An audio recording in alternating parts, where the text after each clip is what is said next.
So this is part 4 of section 9.6, and we've been looking at this series, the sum from n equals 1 to infinity of n cubed over 3 to the n. It yields to none of our existing tests. And one of the things you can sort of notice going on is that if you think of moving the numerator down to the denominator, you'd have n to the negative third in the denominator. So that would be like a p series with n equals negative 3, which diverges. But then you also have this 1 over 3 to the n term, which is like a geometric series, which converges. So you basically have like a tug of war between this divergent negative p series and this convergent geometric series. But none of our tests were able to establish conclusively that this converges or diverges. So what we got now is we're going to look at the ratio test. So the ratio test revolves around this: the limit as n approaches infinity of the absolute value of a sub n plus 1 over a sub n. Right?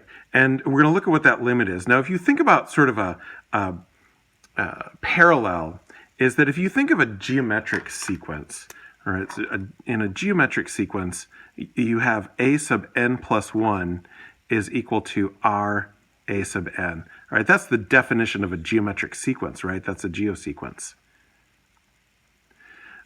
Now, if you divide the an, it's going to look like this. So I have a sub n plus 1 over a sub n equals r.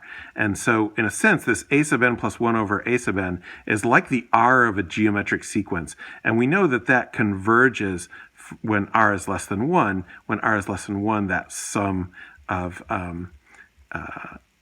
a sub n converges when the absolute value of r is less than 1. So what we're going to do is essentially establish a parallel with that here. We're saying the limit as n approaches infinity of a sub n plus 1 over a sub n is the tendency of this sequence to become like a geometric sequence. And then we just say, if it did become like such a geometric sequence, what would the r be? Well, if this limit that you get, and by the way, we conventionally call that limit L, and if that limit is less than 1, then the sum of a sub n converges.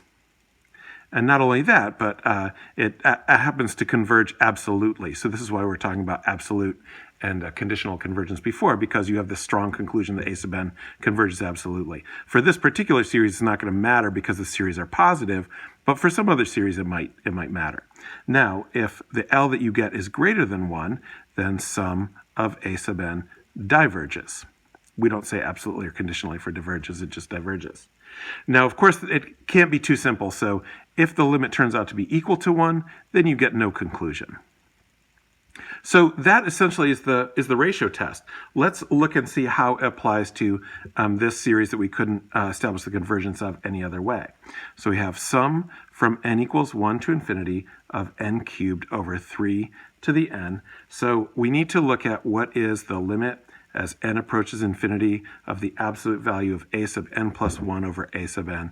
And as we've done with the limit comparison test, it'll be easy most of the time to rewrite this fraction as a product, a sub n plus 1 times 1 over a sub n. And that'll just make it easier to write because typically both a sub n plus 1 and a sub n are fractions, so you get this ugly complex fraction.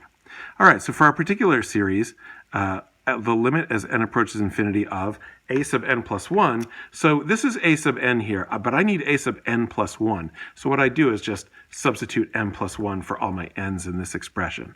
So I get n plus 1 cubed over 3 to the n plus 1 power. Now I'm going to go times 1 over a sub n. So that 1 over a sub n means I'm going to take this a sub n, I'm not going to put in the plus 1, but I'm going to flip it over. So I'm going to flip that fraction over and have 3 to the n over n cubed. So that's what I have. Now, I just want to try and simplify that as much as I can. So, because it looks pretty problematic, but it's actually not. So we can get together, usually when we get together these power terms, so we have n plus 1 cubed over n cubed, and then we can deal with these exponents because I have 3 to the n and 3 to the n plus 1. So what that means is I have n 3's in the numerator and n plus 1 3's in the denominator. N of the 3's will cancel out, and there will be 1 3 left in the denominator. Another way to analyze that is to say I'm just subtracting these exponents.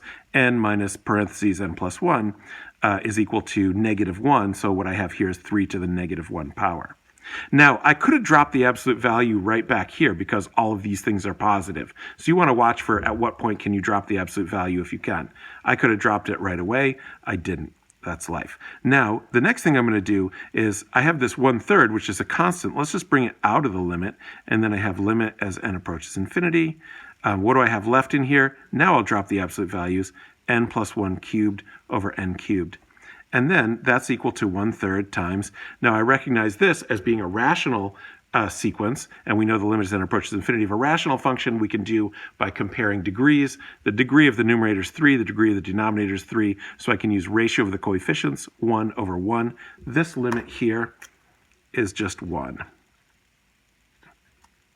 So my final limit here is 1/3, and that's what the L is in this ratio test, in this ratio test.